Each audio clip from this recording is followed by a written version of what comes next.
భర్త చనిపోయిన నాడు బాధపడ్డటువంటి విజయమ్మ మళ్ళీ ఇవాళ కంటతడి పెట్టినటువంటి దృశ్యాలు చూశారు అందరూ. జగన్ని జైలుకి పంపించినటువంటి సందర్భంలో ఆవేశపడింది కానీ కంటతడి పెట్టాల. ఆవేశంగా నిలదీసింది పార్టీ జాతీయ నాయకత్వాన్ని. ఇదెక్కడ ధోరణని ప్రశ్నించింది. అక్కడ ధర్నా కూర్చున్నది తన కుమార్తె కోడలతో కలిసి. అంతేగాని ఆ రోజున కంటతడి పెట్టాల. ఆ తర్వాత తన బిడ్డ ప్రతిపక్ష నాయకుడు అయ్యాడు. ఆ తర్వాత అధికారంలోకి వచ్చాడు.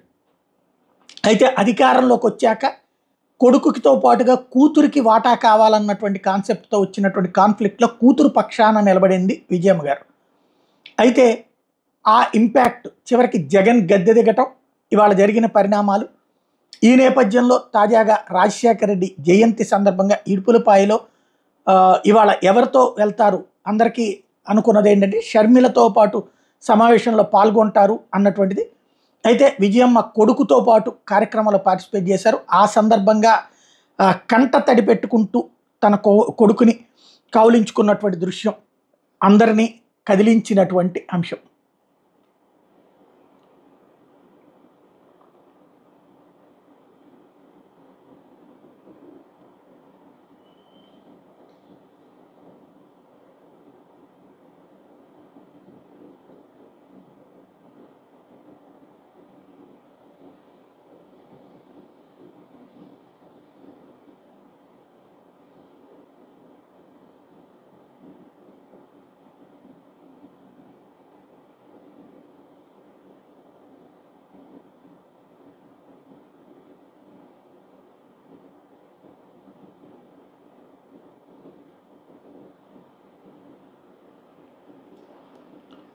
అయితే విజయమ్మ కంటతడి పెట్టి తన బిడ్డని ఆలింగనం చేసుకుంటే దగ్గరుండి ఓదార్చి తీసుకువెళ్లాల్సినటువంటి జగన్మోహన్ రెడ్డి వదిలిపెట్టి వెళ్ళిపోవడం ఏంటి, మిగతా వాళ్ళు ఓదార్చడం ఏంటి, తల్లితో ఎట్లాగైనా ప్రవర్తించేది అన్నది ఇప్పుడు తెలుగుదేశం పార్టీకి సంబంధించినటువంటి సోషల్ మీడియా వేస్తున్న ప్రశ్న.